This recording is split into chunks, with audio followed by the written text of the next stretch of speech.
Hi అండి. అందరికీ నమస్కారం. Welcome to my channel. ఈ వీడియోలో ఏపీ ప్రభుత్వ ఉద్యోగుల పదవీ విరమణ మరియు పెన్షన్ నిబంధనల్లో కీలక మార్పులు ఇకపై ఇలానే అంటూ అప్డేట్ రావడం జరిగింది.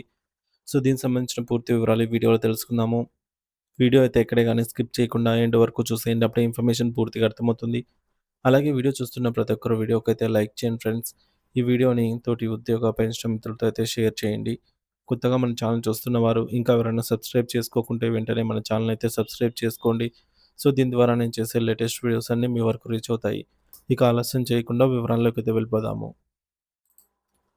ఫ్రెండ్స్, ఇక విషయానికొచ్చినట్లయితే ఆంధ్రప్రదేశ్ రాష్ట్ర ప్రభుత్వం ప్రభుత్వ ఉద్యోగుల భవిష్యత్తును మరియు వారి పదవీ విరమణ అనంతరం ప్రయోజనాలను ప్రభావితం చేసే ఒక అత్యంత కీలకమైన మరియు సంచలన నిర్ణయాన్ని అయితే తీసుకుంది.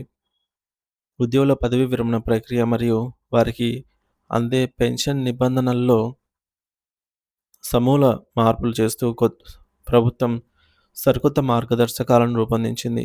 ఈ మార్పులకు సంబంధించి ప్రభుత్వం ఇప్పటికే ఒక సమగ్రమైన ముసాయిదా ప్రతినను విడుదల చేసింది. సో, పరిపాలనా విభాగంలో పెద్ద చర్చకు తెరలేపింది. కేవలం నిర్ణయాన్ని అమలు చేయటమే కాకుండా ప్రజాస్వామ్యబద్ధంగా ఈ కొత్త నిబంధనలపైన వివిధ ఉద్యోగ సంఘాల అభిప్రాయాలను మరియు వారి సూచనలను ప్రభుత్వం అధికారికంగా కోరింది.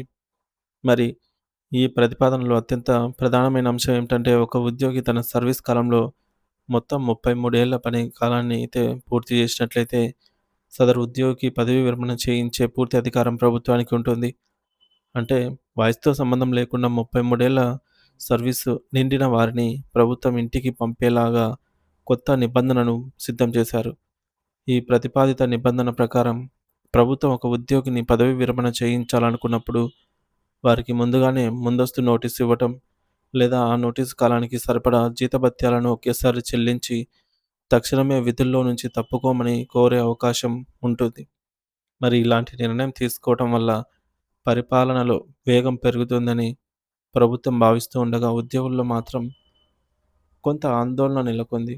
మరి ప్ర ప్రస్తుతం సిద్ధం చేసిన ఈ ముసాయిదాపై రాష్ట్రంలోని గుర్తింపు పొందినటువంటి అన్ని ఉద్యోగ సంఘాల నుంచి వచ్చే ఫీడ్‌బ్యాక్ మరియు వారి అభ్యంతరాలను ప్రభుత్వం క్షుణ్ణంగా పరిశీలిస్తుంది. ఈ చర్చలు ముగిసిన తర్వాత ఉద్యోగుల ప్రయోజనాలను దృష్టిలో ఉంచుకొని మరియు ప్రభుత్వ అవసరాలకు అనుగుణంగా మార్పులు, చేర్పులు చేసి చివరగా తుది ఉత్తర్వులను అధికారికంగా జారీ చేయనున్నారు.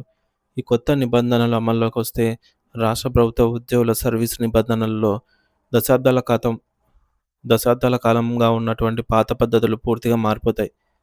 పైన పేర్కొన్న అంశాలతో పాటు ఉద్యోగులకు ఆర్థికంగా వెసులుబాటు కల్పించే మరో కీలక ప్రతిపాదనను కూడా ప్రభుత్వం ఈ ముసాయిదాలో పొందుపరిచింది. పదవీ విరమణ చేసిన తర్వాత వచ్చే పెన్షన్ మొత్తంలో కొంత భాగాన్ని కమ్యుటేషన్ కింద మార్చుకునే సదుపాయాన్ని కల్పించారు. పెన్షన్ కమ్యుటేషన్ నిబంధన ప్రకారంగా ఒక ఉద్యోగి తనకు భవిష్యత్తులో వచ్చే నెలవారీ పెన్షన్‌లో కొంత శాతాన్ని ముందే ఒక గంపగుత్త మొత్తంగా తీసుకోవచ్చు. దీనివల్ల పదవీ విరమణ సమయంలో చేతికి పెద్ద మొత్తంలో నగదు అందుతుంది. ఈ సదుపాయం వల్ల ఉద్యోగులు తమ పిల్లల వివాహాలు, ఇండ్ల నిర్మాణం లేదా ఇతర అత్యవసర ఆర్థిక అవసరాలను సులభంగా తీర్చుకోవడానికి వీలవుతుంది. మరి ఈ కొత్త మార్గదర్శకాలపై మీ అభిప్రాయాలు మరియు సలహాలను లిఖితపూర్వకంగా సమర్పించాలని ప్రభుత్వం వివిధ ఉద్యోగ సంఘాలను ఇప్పటికే ఆహ్వానించింది. ఈ ప్రక్రియను త్వరితగతిన పూర్తి చేయాలని భావిస్తున్న ప్రభుత్వం ఈ నెల 20వ తేదీలోపు తమ అభిప్రాయాలను డాక్యుమెంట్ రూపంలో అందించాలని గడువు విధించింది.